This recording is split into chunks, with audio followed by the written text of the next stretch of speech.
everybody, and welcome to the No BS Spiritual Book Club's live video series. Now, do you know anyone who would turn their back on $1 billion business to hitchhike around the world to find happiness and inner peace? Or study to become a rabbi and walk away one day before getting ordained and spend a decade living as a monk in a monastery?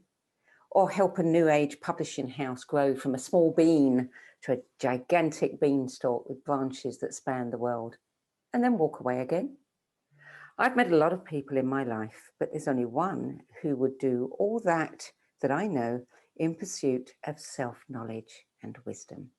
So meet magician, writer, guide, and author of the Mosaic, Daniel Bruce Levin, who's going to take us behind the scenes of the 10 books that made the biggest impact on his spiritual journey. Daniel Bruce Levin, hereinafter known as Danny, welcome and thank you for joining us. What an honor to be here with you. I love you so much. And any opportunity that I have to see you in a little box next to my box makes me extraordinarily happy. I'm glad you said next to your box, because see you in a little box has a lot of connotations. That's right. Yes, and it's mutual, Danny. It's mutual. I'm really glad to have you here. Really glad. It's been a long time coming. So where shall we start? Well, you know, I'll tell you a little bit about Danny, if you haven't already guessed from that interview. He is a very rare blend of businessman and mystic who truly does see what others do not see.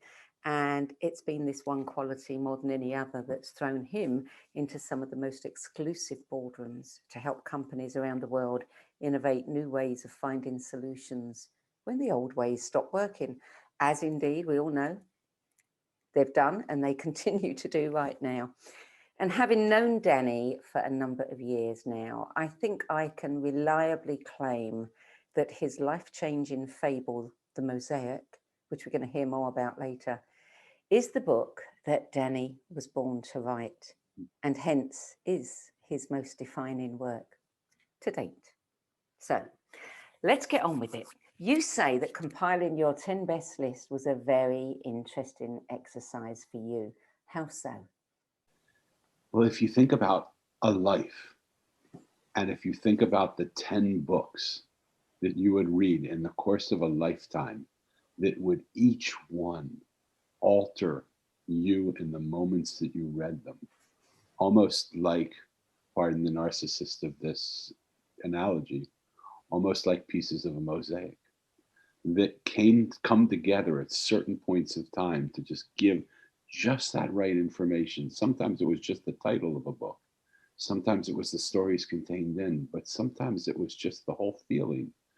And I felt as if in doing this brilliant exercise that you've invited us to do by having our 10 most powerful books that we read, it felt like a reintroduction into the touchstones of my life where life changed for me. And those moments of change were so beautifully dramatic each time that I looked back on my life and thought, wow, each one of these books just helped me move from another step to another step to another step to another step. It was beautiful. I love hearing this from people. It's one of the gifts of this book club that I don't take any credit for, but it's a gift of this book club that I had never thought about or foreseen until people started telling me this. And I love the fact that I'm asking people to do something that may seem like a pretty onerous task, but when they do it, they all say, oh my God, you know, that really put me in touch, you know, joins all the dots. Saying what a treat it is to have this opportunity to go back and visit these sacred friends. I mean, really close friends of mine that really were impactful people, places, things, books in my life. It wasn't onerous at all. It was exquisite to have a moment with them again and just to say thank you. Because each time I thought of them, I said, thank you so much for the opportunity that you've given me. So tell me what books in general mean to you. my life has changed a lot. I used to read all the time. For God's sake, I was in publishing for 30 years of my life. So books were such a big part of my life. But in my later years now, books have become less and less and less important, because it's almost as if my head has become so filled with words. And when I have conversations now with thousands and thousands and thousands of people, and I hear so many words. I read so many words. What I realized somewhere along my life, I don't even know how it happened, but especially in these last few months, 3 to 6 months, something's happened in me where I have so little interest in hearing words, and so much more interested in just this feeling of love that is permeating through every cell of my being, and the sense of just connecting in this place of love. Right now, I feel, and I don't know that this answers your question, but it's just so relevant to the moment that I'm in. I feel like a cardboard box into which the present, the gift of love, has been placed. And I just move now from place to place, delivering the box in the mail. And when people come, they cut the box open and put it in the recycle bin. The gift isn't the box that the gift comes in, it's the gift. And I just let them open up the box, put the box in the recycle bin. I leave and circle around, collect my box, piece it back together, and put love back into it again and go someplace else. And all too often, people want to mistake the box for the gift. But the box is just the box that the gift came in. Mm. And so when I read books now and I hear people speak, all too often I hear them confused, thinking that the box is the gift, rather than just the box in which the gift has come in. Does that make sense to you? It makes a lot of sense. And I'm hearing from a lot of people that they are reading less and less. And I think part of that is a lot of the people that I mix with have been reading for so long, yes, that they've absorbed it all anyway, and now they're embodying it and they don't need to read it. And if they do want to read, it's for a different reason or just for the odd. But it strikes me that actually, and this is happening for me, the words, fewer words. I could pick up a book that might only have 4 words in it. I could see people publishing books that might only have half a dozen words in it, but every single word, they're the ones that matter the most. Yeah. And it's hard to write words that matter. So often we write a lot of words because we're not clear enough to say what we want to say in a succinct way. In the process of becoming clear, becoming simple, becoming very, very fourth gradish. What I love about the Mosaic, what I love about most of the books that I read, that I have in my 10 best list, is they can be read by a child and gain just as much information from it. In fact, my first book that I started out with, my mom almost killed me for getting, but I bought it when I was 4 years old with my allowance. It was called The Phenomenal Jean Dixon, The Prophecy. And she was the gift of prophecy. She was an early psychic in that time. I have no idea why she appealed to me. But I walked into the bookstore and I saw that book, and I saw the Alistair McCrow books, Macau books. So I can't even remember his name now. Alistair Crowley. Yeah, Alistair Crowley. And I just was intoxicated by the glass case that it stood in. I just wanted it, and I remember going with my brother one time, and he said, "No, those you don't want to look at those books." I said, "But I'm so drawn to them. There's magic in this world. There's beautiful things going on." And I brought home A Gift of Prophecy by Jean Dixon. And my mom said, "What did you get at the bookstore?" And I showed her. She put me right back in the car, took me right back to the bookstore, yelled at the bookstore owner and said, "What the heck are you giving a 4-year-old kid this book for?" but I still just wanted to know what was going on. How is it possible to know something so deep and so unseen? How do people see the unseen?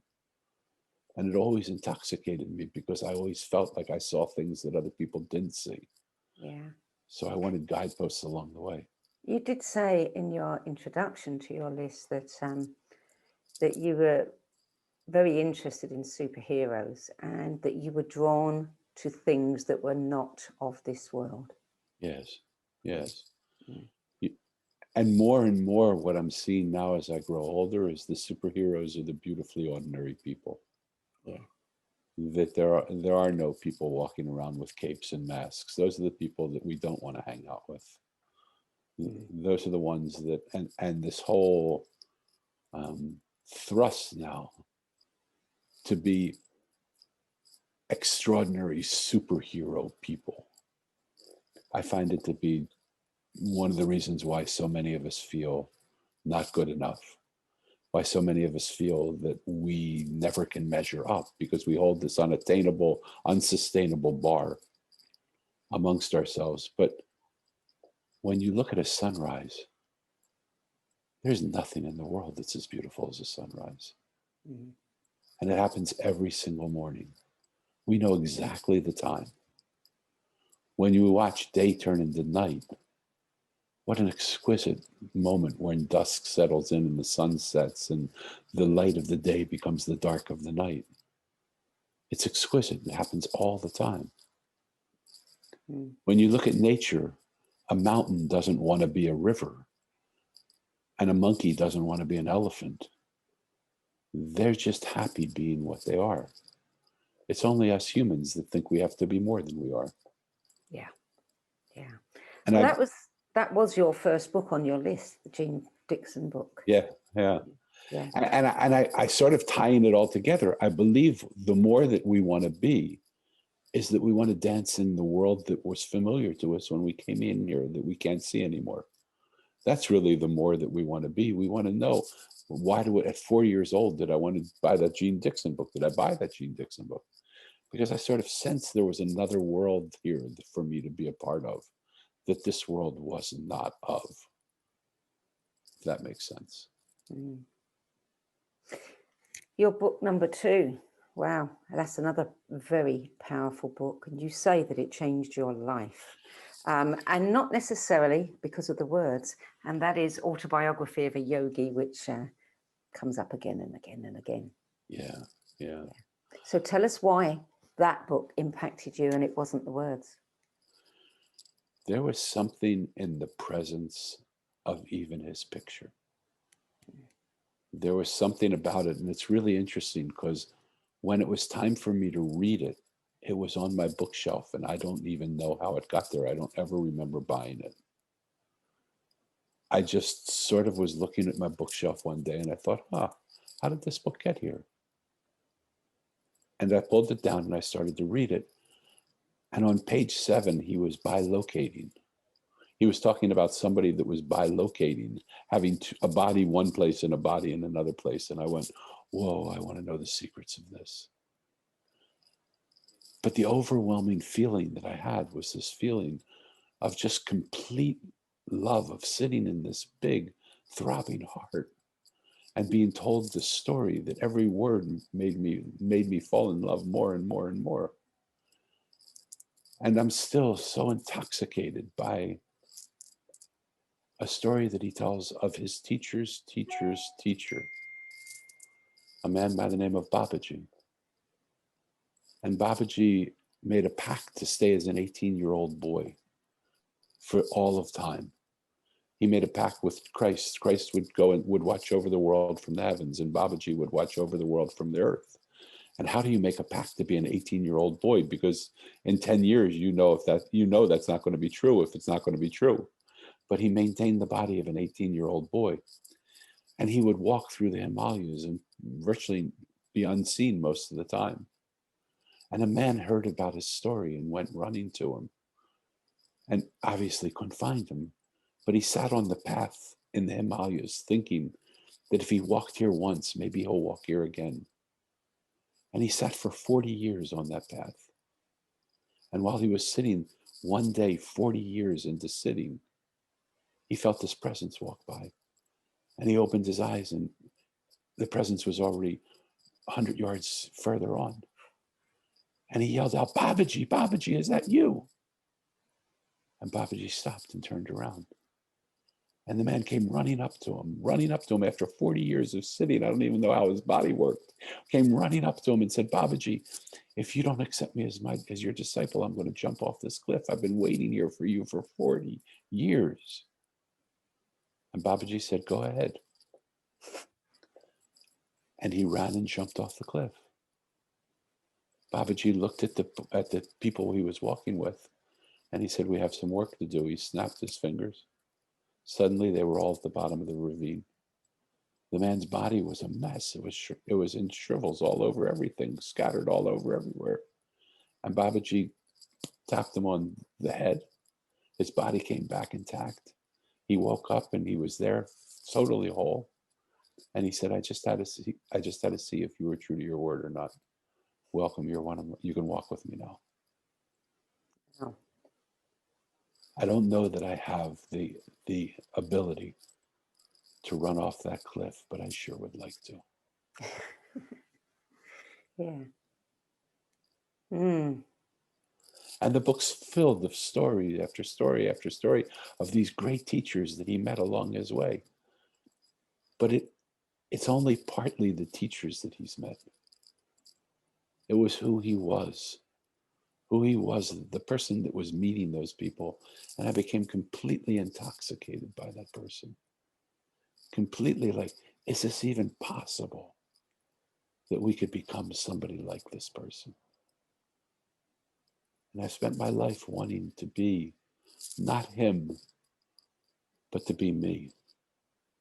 To be the me that is that person. It's beautiful. Mm. And you live just down the road from the Self-Realization Fellowship in Encinitas. Yes. So you can go there and bathe in the energy anytime you want. Yes.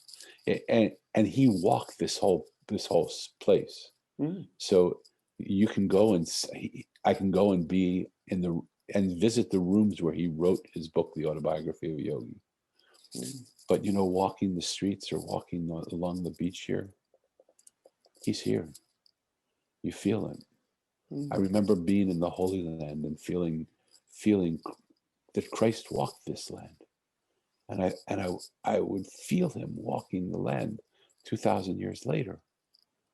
Well, Yogananda walked this land. And it was only 50, 60, 70 years ago. His presence is still in every stone that I step on. And you can feel it. Yeah, I used to go there when I lived in San Diego when I wanted to just be peaceful and quiet. Yeah. Yeah. Yeah.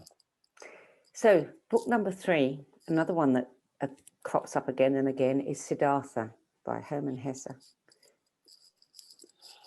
I think when I read Siddhartha, it was right after my parents passed away. And I moved in with my uncle, who was a household name across the world. And he gave me the biggest gift you could ever imagine. He offered me, after watching me for about a month and a half, he said, I'd like to change your life today. I said, wow, what are you going to do? He said, I'm going to start you pushing a broom in our offices. And I'm going to watch you grow on your own accord. When you stumble, I will pick you up and I will mentor you. And I will have you in 15 years. You're 15 years old now. By the time you're 30, you will be sitting in my chair, running a multi-billion-dollar company. And this was 50 years ago. So you can imagine what that company's worth now.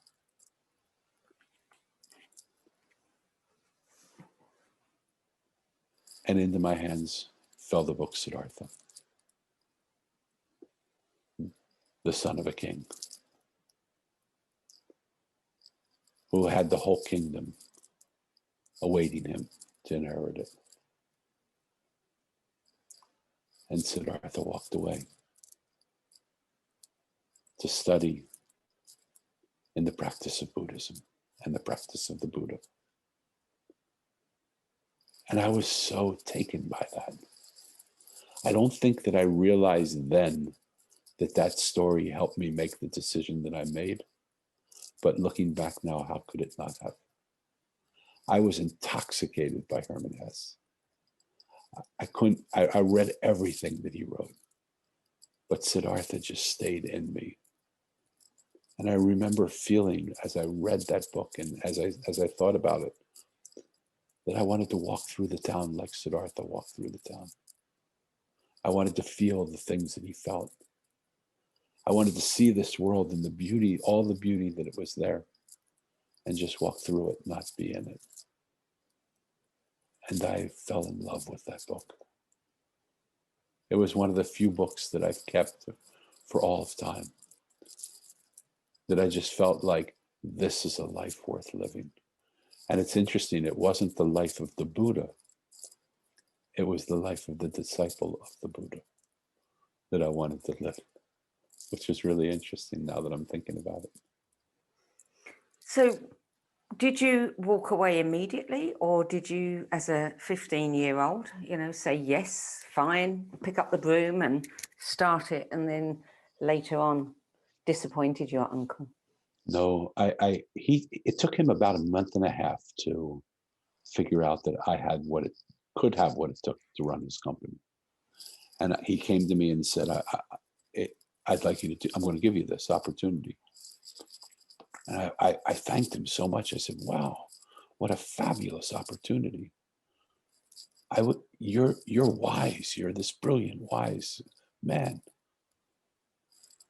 It took you a month and a half to see if I was somebody that you could offer this to. I'm a kid. I'm a naive 15-year-old kid who doesn't know anything about anything. I would like to take a year and have the same opportunity you had, to watch you and to see if you're somebody that I want to be when I'm 30 years old. It was pretty brave for a 15-year-old. Yeah. Well, how brave did I have to be? I just lost my mom and dad.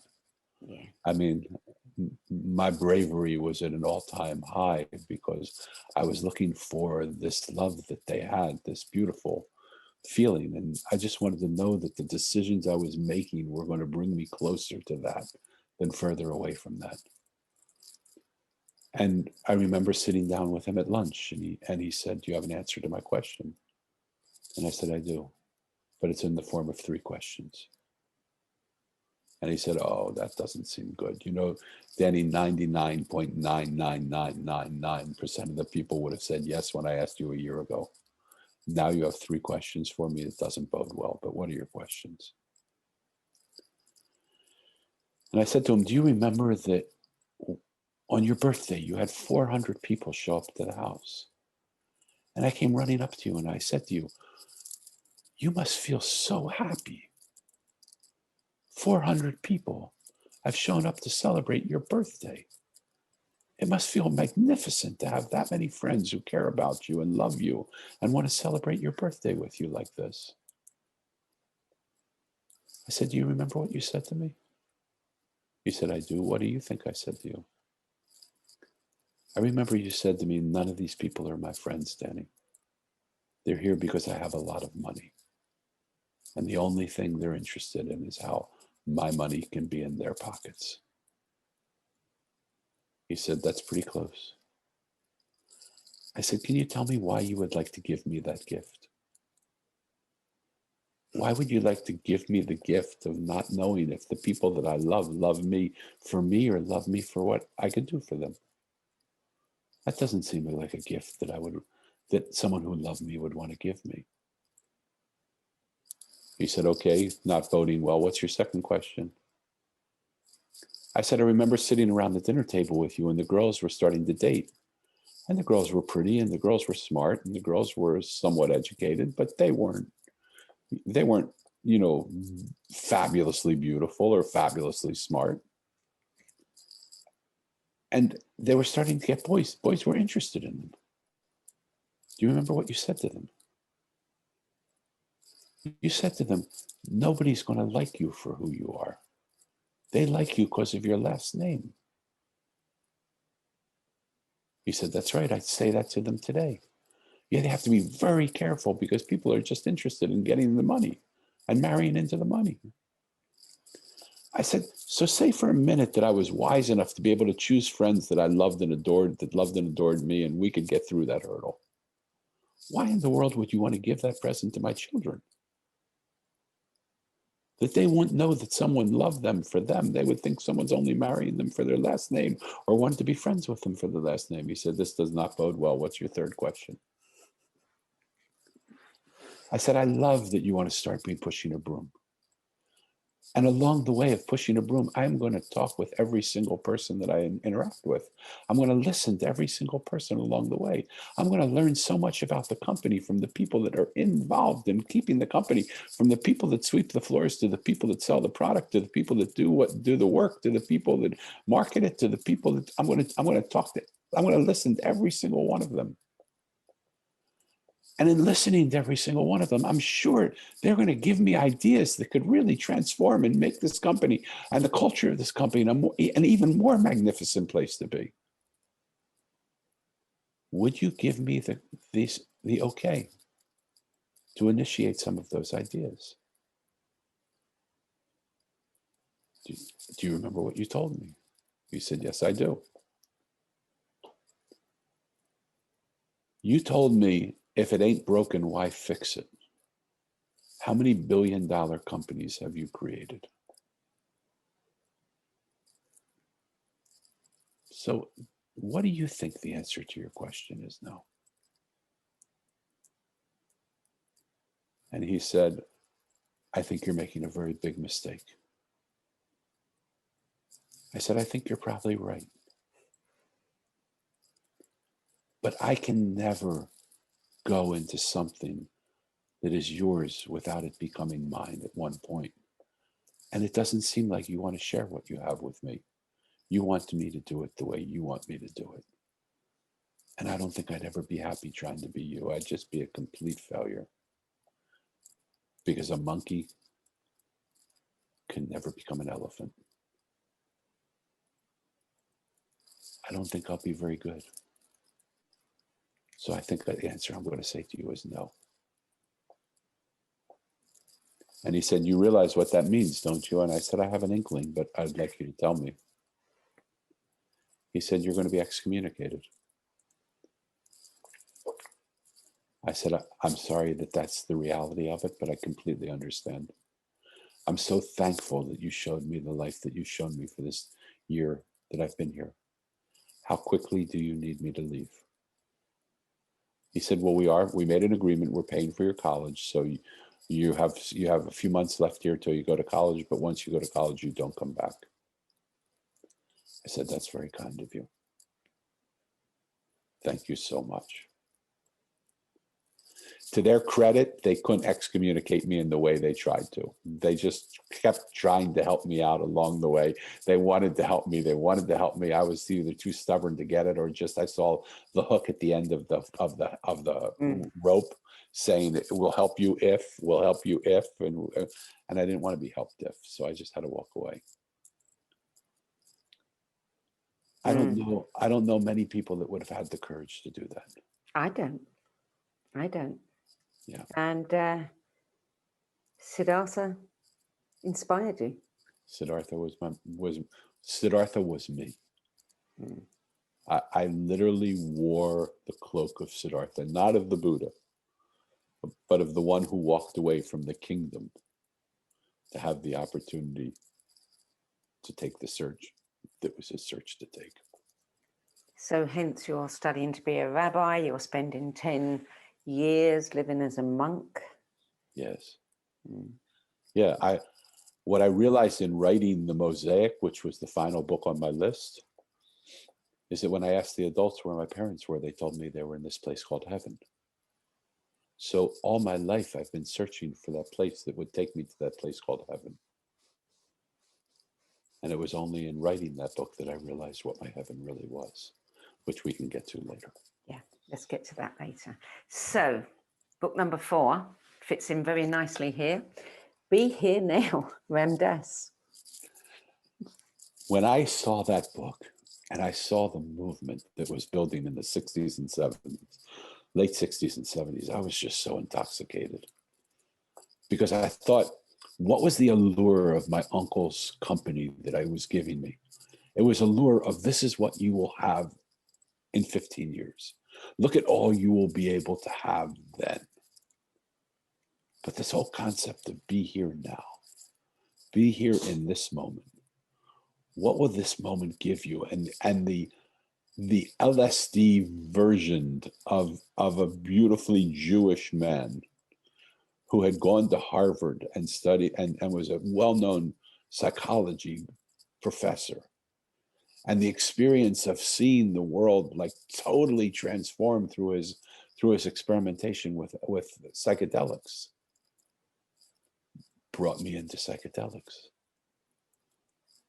And I remember, I don't know how I made it through college. I didn't make it all the way through. I only lasted a couple years. But every day I was intoxicated with something because I just couldn't imagine. Here was this plant medicine and these pills that I could take. And the moment I took them, everything that I saw changed. The world that I thought was so constant and so real and so present and so like undeniably real suddenly became undeniably unreal. Like suddenly there were new things that were happening. There were the dimensions of things that were opening up all around me that I had no idea that even existed. There were buds on trees that didn't have buds. There were experiences I was having where I would look at my hand and I could see through my hand. And I realized that I wasn't anything at all, that this solidity of this form was not here at all. And it made me realize what Be Here Now was really about. Be Here Now was only like the power of now of Eckhart Tolle, of we just want to be in this moment. Be Here Now was where is here and where is here and where is now? Like, what is the here now that I'm in? Is it this world that I'm fixated in? Or is it this new world that I just take a little pill and all of a sudden I see a whole new reality? And that reality was so intoxicating. It was probably the first time that I ever realized that what I see isn't what is. And so, whereas most people focus on the be or the now, my pursuit was on the here. What was the here that I was here to be in? And that here was moving so dramatically on a scale. Like I sound like, as I hear myself speak, I sound like a crazy person. And I'm probably not far from the truth. Because in those days, I just was like, I was overwhelmed with the realities of the realities of the realities. And they were all real to me. And it made this small reality that I was living in so small. Because suddenly I saw, whoa, look at what's happening out here. We are not different. It was the first time that I had an experience where I remember we had a house. I was going to school in Los Angeles. And we had a house with a pool. And I was swimming in the pool and I was thinking, that's weird. What am I doing up here? And I was completely out of my body, watching myself swim. And I didn't know where I was. But that was one of many situations where I would be sitting with people and I didn't realize I forgot which body I was moving because I was in other bodies. I was in trees, I was in stars, I was in grass, I was in hills, I was in mountains. I remember walking with my best friend and we would walk through the mountains and we would create these little chi balls in our hands, energy balls. And we would just fill them with love. And we would just throw them unseen at people along the trails, trying to explode them with little balls of love, of energy of love.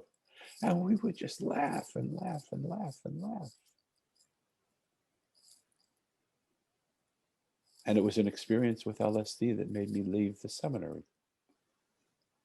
A friend of mine sent me an envelope. I don't have no idea how he even knew where I was. 5 years, 10 years, 7 years after I left, I was not in contact with him ever. And all of a sudden in the mail in Jerusalem, Israel, in my mailbox was a little envelope. And I opened up the envelope and my friend said, thought you might need these. And there were 2 tabs of window pane in it. I have no idea how he knew where I was, if he even knew that I would take it, what would happen. I went to see my Rabbi and I said, Rabbi, I really think I should do this. He said, you can't do it in Jerusalem. Go to the desert. And I took my best friend, my study buddy, who was an old hippie from the 60s with me, 70s. I said, you're not going to believe what the Rebbe told me you have to do with me. We're going to go to the desert and we're going to drop LSD. He said, are you kidding me? I said, no, you have to come with me. He went and told his wife and his 8 kids, I'll be back in a couple of days. We got on a bus. We went down to Engedi, and we climbed up in the desert in this natural reserve in Israel, and we climbed up to the first lake, and we spent the night at the first lake. 2 naked yeshiva buchers sitting there, and we dropped LSD as the morning came. And then we had to leave because people were coming, so we had to go higher up. So we went higher up, and as I got to stand up, there was a little stream there, and he said, come on, Danny, we got to go because people are coming. I said, Benzion, I can't go. The stream, the water's raging here. I can't move through this. He said, Danny, it's just a stream. I'm standing in it. I can tell you, you're tripping. You think it's more than it is. I said, maybe you're tripping and you think it's less than it is. I'm scared to see what's going on. And he looked at me, he said, take my hand, it's going to be fine. And we went up to the next level. And he said, Danny, you have to decide what you're going to do. And he said, look, I think I see something. There's a vision here.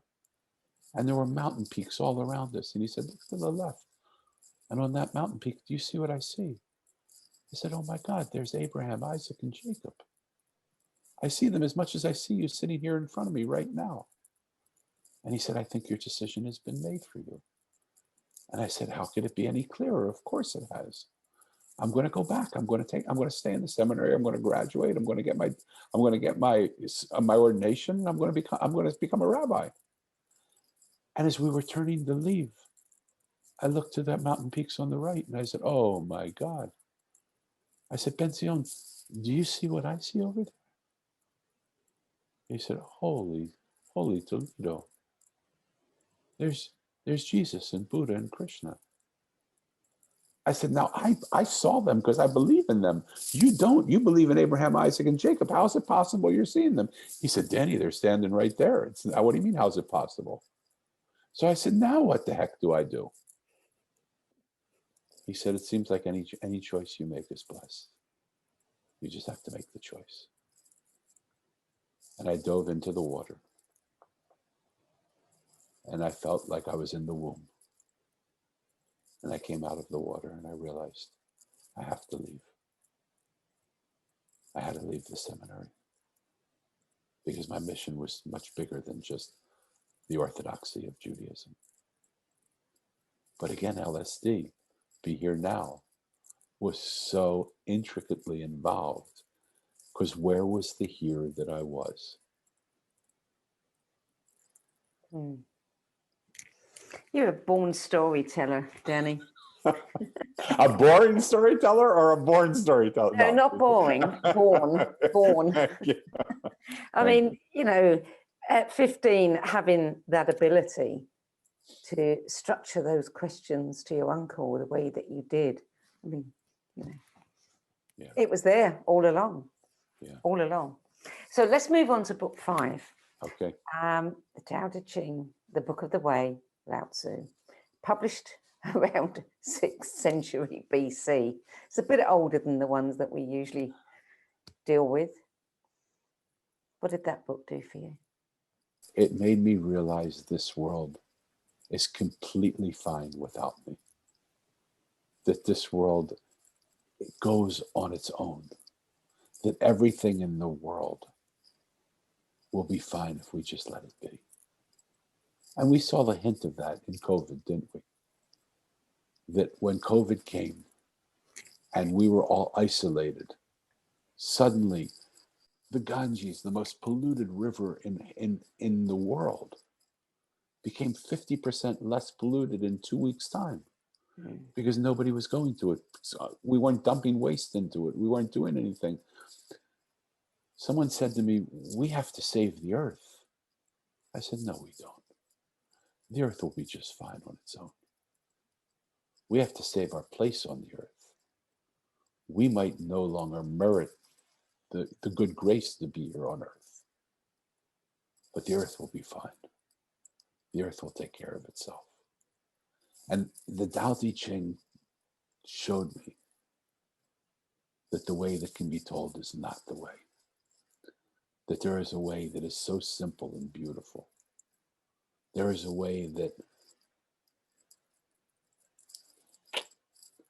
again, is the way of the child. When you're hungry, you eat.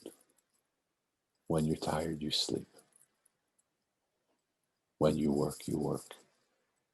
When you make love, you make love. It is just so beautifully simple.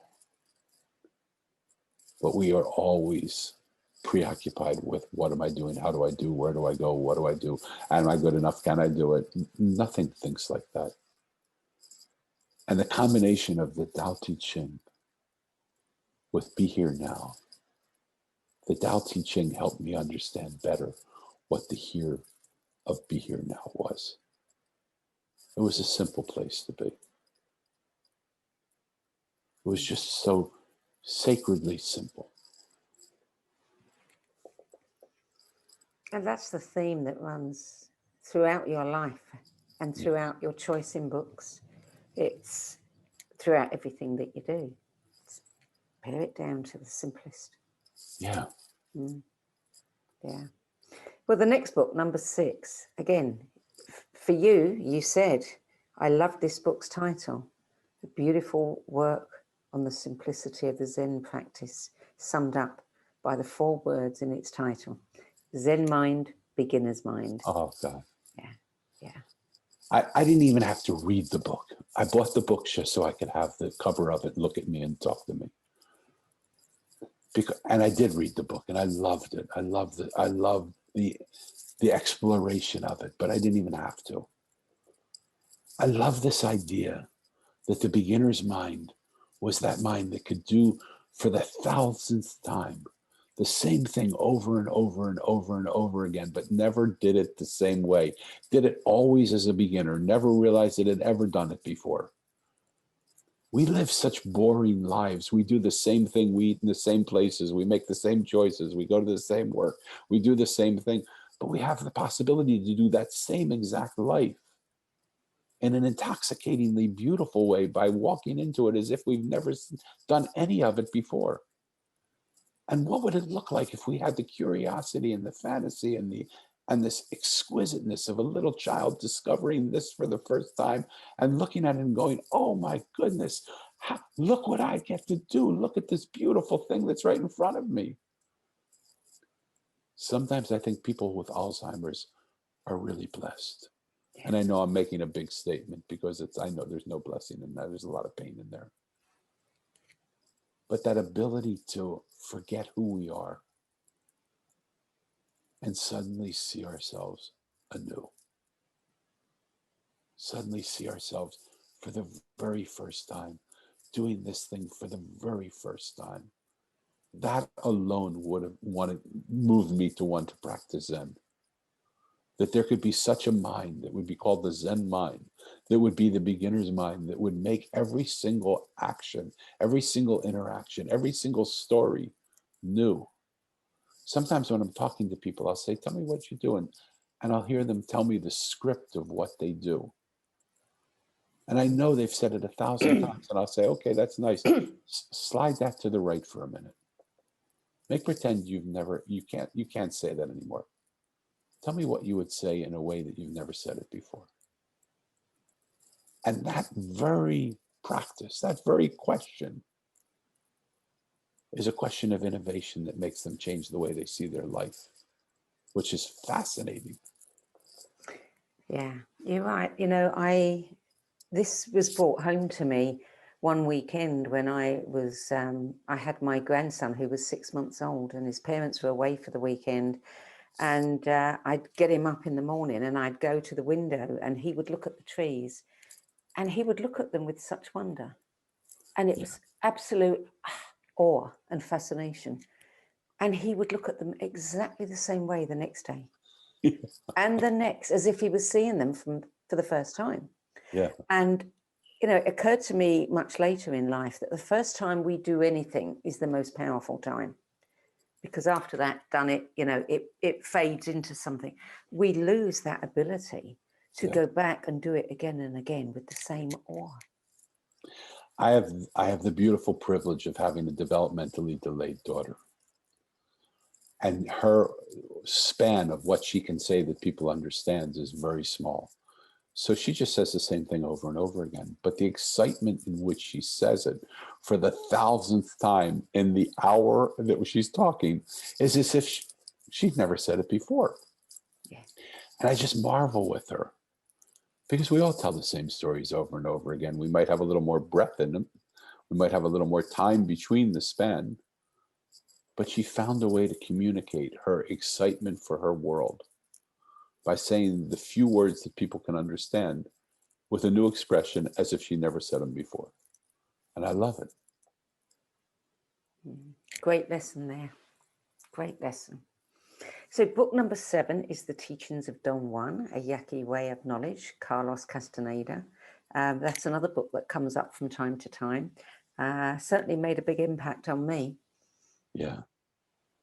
How so?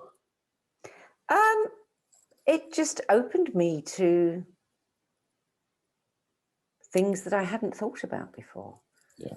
And experiences. And I spent a lot of time thinking, how would I react to those events in my life?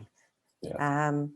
And would I have the courage, you know, to take peyote or something in order to experience them for real rather than vicariously? It was quite an eye-opener for me.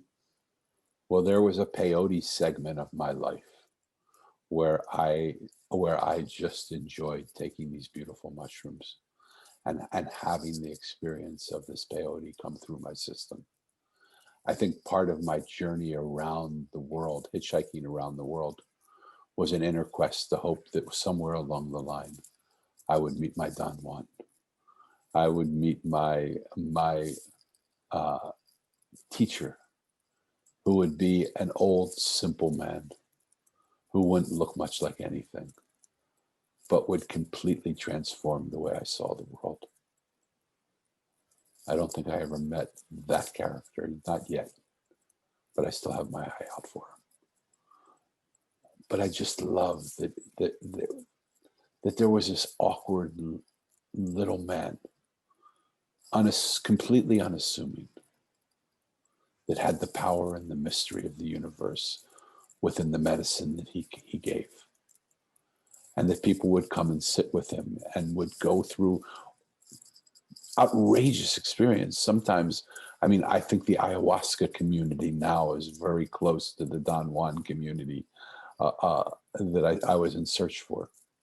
I haven't done the ayahuasca community because it's some years later in my life now. But I just remember this. It's interesting as I'm recounting this to you, how much the drugs that I did in that short segment of time opened my life up because once I saw what I saw, I could not see it anymore. And once I saw that this world was beyond the dimension that I knew, even when I could no longer see beyond the dimension that I knew the dimension that I knew was still there, if that makes sense. Mm. And I went down into Mexico searching. I just wanted to find him. I wanted to be not with a man who was an international household name because of the businesses that he started and the money that he had, but a man that was a household name because of what the experience that he could create within another human being. And all my people are heroes. You know, Yogananda is no different. He just didn't do it with the drugs. Mm. Yeah, yeah. So, number 8, the I Ching, the Book of Changes, among the oldest of the Chinese classics. I traveled with the I Ching. I forgot until I was reunited with it again. I would sit on street corners as I hitchhiked around the world. And I didn't want to take a camera with me because I didn't want to have the responsibility of having it stolen. So I took charcoal pencils and a pad. And I would draw what I saw. Sandra, I am a lousy drawer. There was nobody that was coming to watch me draw, believe me. But there was a magic around what happened because I had my I Ching and my coins by my side as I was doing that. And as people would come, we would do the I Ching with them. They would ask a question and we would throw the coins. And people would sit and they were so thankful for what the I Ching gave them that they would go away and they'd come back and they'd bring fruits and cheeses and meats and wine and bread. And we would have these celebrations on street corners that started out with me just drawing with charcoal pencils as a lousy drawer, something that I was seeing so that I could have some picture of it. And I don't know if they felt just so sorry for me that they thought, how will this guy ever live? Because he's certainly not going to make it in the art that he's doing. Or if they felt so thankful for the gift that the I Ching had given them. But somehow we had tens of people that would come and we would have celebrations every day in different cities on different corners. Just by the very nature of the fact that people came together for this sort of young, hippie-esque looking guy who would sit on street corners and draw and read fortunes. And it was such an exquisite moment. Sometimes we couldn't even understand each other. But the love we shared and the laughter that we had. And I would read the I Ching and I knew they didn't have any idea what I was saying because they didn't speak English. But we would just be with each other and they felt something from what was happening. They certainly couldn't feel something in the art that I was drawing because it was really not very good. But they enjoyed it. And we would laugh for hours together on random street corners in random cities all around the world. It was one of the most special moments of my life because I just felt like this wandering citizen of the world that was getting a chance to sit with my brothers and sisters in diverse different ways. I remember being on the island of Corfu, and there were these beautiful olive trees there, and I had a moped, and I was riding my moped through the aisles, and these women started going crazy, like just flashing me down, stopping me. And I thought, oh my God, I must have done something. Maybe someone's hurt. So I stopped my moped, and they came running down, and they had their babushkas, and they were holding something in there, and they let go of their aprons, and they created a tablecloth with olives all on it. And they said, sit with us. And we sat and ate freshly picked olives with people that I couldn't understand. Old village women with this young crazy guy on a moped. And we just laughed and hugged and loved and just spent time together. And I thought, this is the life that I love living. Not a life where I would be in an office building, crunching over figures and things like that. This is life. This is real life. That here that I had been wondering, where is the here of the be here now? Every step along my journey, I was finding here is the here. Yeah. And I loved it. Here, and now here. Yeah. Yeah. That's beautiful. So, number 9, the Bhagavad Gita. Yeah, what a scripture. I mean, when I had a chance to sit with that, I thought, how is it possible that a book could be written about my life that had nothing to do with me, but that was everything about me?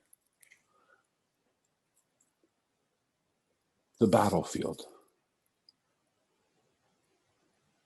The offer that was made to one side was you can have all the soldiers, every soldier that exists in the world, trained, skilled, fabulous in their artistry of war.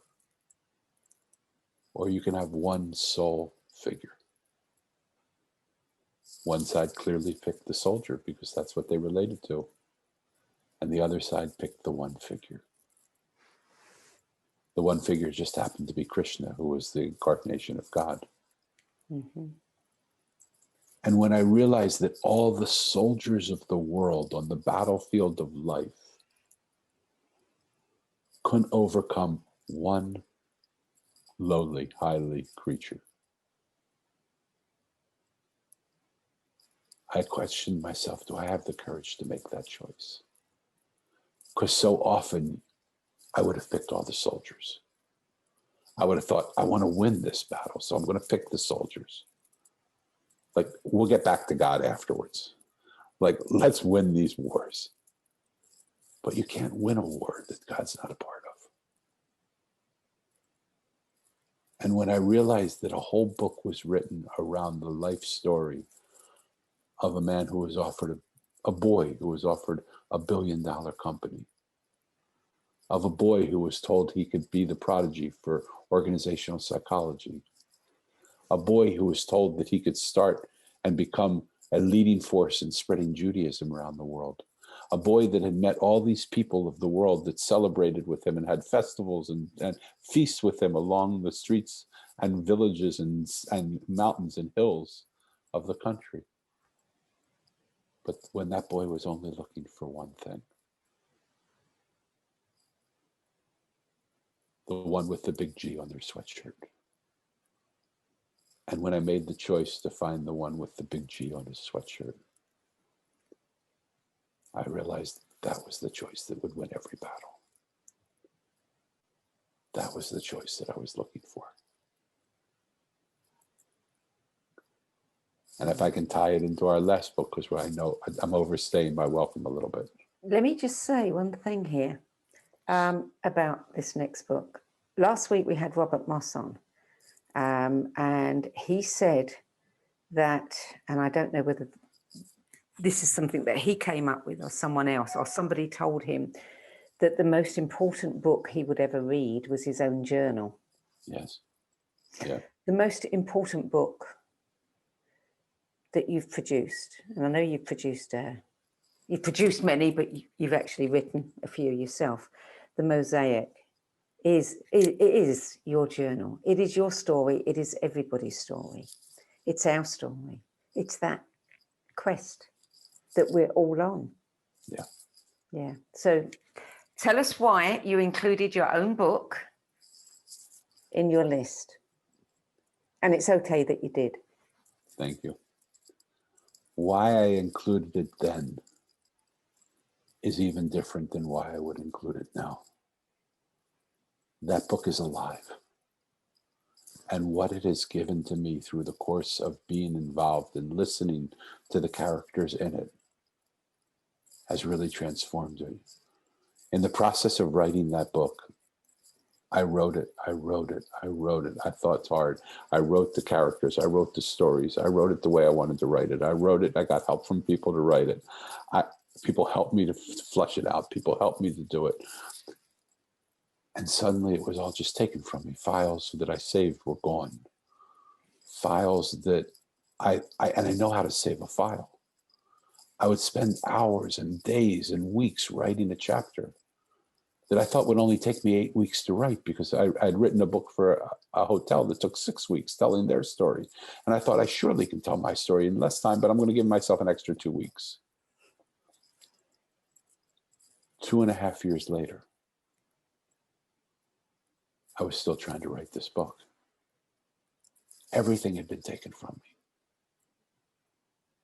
And finally, I had a call like this in my mind with the characters in my story. I had them show up one at a time. And I said, what is going on? Why will you not let me write this story? And they said to me, Danny, the words you're saying for us to say, we would not say. And we won't say. And I said, I'm sorry. With all due respect, I created you. You're my characters. I should have a say in what you say. They said, sure, you can. It's your choice. But if you continue to say what we don't want to say, we'll continue to delete your files. We'll continue, because we can't say what you want to say. You're not listening to us. You're writing the book for other people. The only person that's important to read this book is you. We're writing the book you most need to read. And when I was at Hay House, I had watched people do that, but I fell prey to my own ego. I was writing a book telling this beautiful story that a friend of mine helped me craft, and that I was writing this thinking that this story is really beautiful. And I'm a great storyteller, and I want to tell people the stories that I know. They wanted me to live those stories again. They wanted me to be open to hearing what they were saying in every moment. When I go back and read that book, I just recorded it on audio, so when I hear that book, it's as if I never heard it before. It's as if Zen mind, beginner's mind, has come upon me. Because what I hear and what's happening to me as a result of those characters in those books, and those characters that are not in that book, those characters that are in the world at large, that have told me that everything in this world is speaking to us.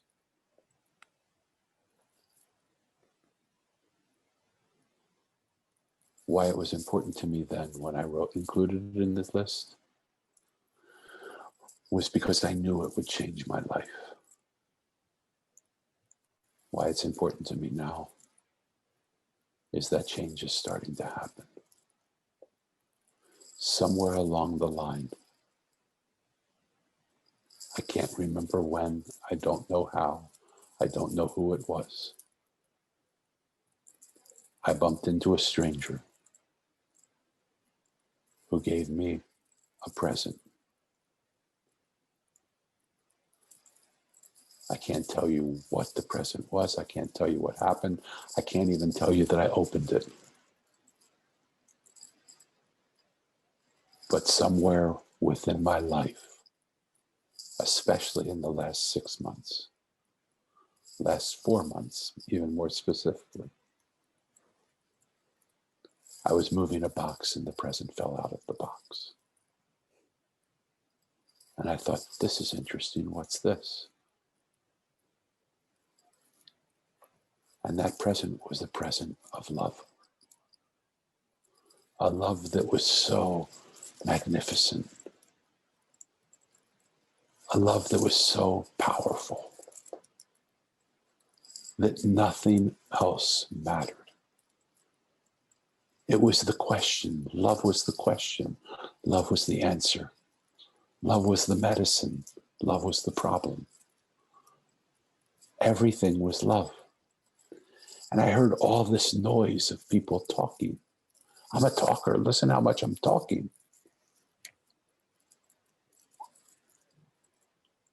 But the Mosaic said to me, speak your words, Danny. because your words have the ability to captivate the minds of people. Your stories are interesting enough that you occupy the space of their mind. Fear lives in the mind, Danny. If fear is occupied in the stories you tell of the mind, you are completely at liberty now to take this present that we've given you of love and drop it unbeknownst to them into the hearts and souls of everybody you meet. You are not the gift. You're the box that delivers it to the place that you show up at. Take the box away, leave the gift, but there's plenty of gift for you to take. Take it and put it in the box again and carry it to the next destination. And that's what's happening in my life now. So you found the sweatshirt with the big G on it. Maybe. It's in a box that I'm delivering. That's for sure. I mean, sounds like it to me. All too often, people mistake the box for the present. But the present's the present. And the box is just the box that delivers it. Yes. You say that the story, or somebody has said this about the book, the story of the Mosaic is charming, but it's the story between the words that is what is transformative. Yeah. What does the space say to you? And there it is, right there in that space. Yeah. And I would always say that, but I would never understand it until I started to hear people's stories. They told me their stories over, and I go in these rooms where I just fill them with love, and people want to just tell me the stories of their pain. And they've said their stories so often and so many times. So I say, hold it, just pause for a minute, because in the space between your words, there's the absence of your story. Sit in that space between the words and feel this love that's there. That space has all new stories to tell you if you just allow it. Quiet. Feel. Experience the quiet, the stillness. And in that stillness, there is so much new energy that wants to come to you. Sit in that silence where your stories don't exist anymore. I love, the last time I saw you 2 years ago, at the beginning of the year, just before the pandemic, and you were about to embark on this incredible journey of just going around the country and talking to people and hearing normal people's, ordinary people's stories. And the pandemic came along and stopped all of that. And now you've found another way to do it. Yes. You're doing it online. You're dropping in on people in all these rooms and you're just listening to their stories. Yeah. That's brilliant. So you didn't have to go anywhere. Yeah. It came to you. I still want to. I still want to get out because, for instance, that's why I told you about this app called Clubhouse. Somehow I've gone in there and there's been an intoxication because all there is people's voices. Yeah. And there's something that people feel in the resonance of a person's voice. And so I go from room to room, just with my little box, delivering my present that's in my box, not me. I leave the room and I leave the present. And people are just like, oh my God, what just happened here? And I'm like, oh my God, what just happened here? But there is some beauty. And now what we're trying to do, what we want to do is there's such an intimacy that's happening in these rooms that it's time to take Clubhouse into our house. It's time to bring that experience of that intimacy into the experience of our everyday life. And I want to start to create retreats where we bring this intimacy of space into people's lives, where we build businesses around this intimacy of space, where we create things around the mystery and the mercy and the energy and the love of just what this presence has. And it's beautiful. It's happening. It's all coming to me, just like I always wanted. Yeah. I wanted to be a flower that just put out an aroma where people would just come and smell the aroma. And suddenly, for no reason, who would think that a little box could bring a gift that would be so powerful that people would want to come and see where the box would take the gift next? Danny, we're out of time now. We sometimes ask people what book they're reading now. It's pointless asking you that because you're not reading any stories, you're listening to them all. Yeah. And there's too many for you to tell us about. Yeah. Yeah. It's beautiful to hear the stories of people's lives, because every one of us is a beautiful, beautiful, beautiful, beautiful book. Yeah. And I have the privilege of listening every day to the audio books of people's lives. What a blessing. What a blessing indeed. So are you planning on writing any more books? I don't know. I have more books in me that I would like to write, but I don't know that I will write them.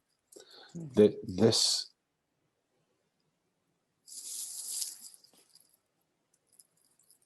love affair that I have with the Mosaic is monogamous right now. And it really is asking for all of me. What I would love to do is create these little, I grew up in the 60s, as you can probably well imagine from all my book selections and all those things that are happening in the 70s. We used to have love-ins in the 60s where we would go to parks and we would take drugs and have free love, but we would just experience peace together. I don't want to create the drug and free love era again. But I do want to create spaces where people can come to and feel loved and accepted, listened to and heard, acknowledged and validated. Because I'm watching what happens when that happens. In a world where we're fighting one another so desperately, fighting so hard to maintain the belief systems we have, fighting so hard against anybody who believes differently than us. I want to turn that world upside down and shake it. So I'm sort of committed now in the direction that I'm going until something else happens. There have been people that say, why don't you write what you're experiencing now? Maybe I will. Who knows? Well, just be here now, Danny. Be here now. Wherever you need to be next will show itself. I love it. Thank you. And thank you for being my friend throughout this whole process. I can't tell you how much you mean to me and how much I love you. Ditto. Danny's book, The Mosaic, is one of those rare books. It has been described by others as in the tradition of the alchemist and the Celestine prophecy. It's a magical little book. It's a simple story, but all of the power is in that simplicity. And I say that because I have read it, and more than once.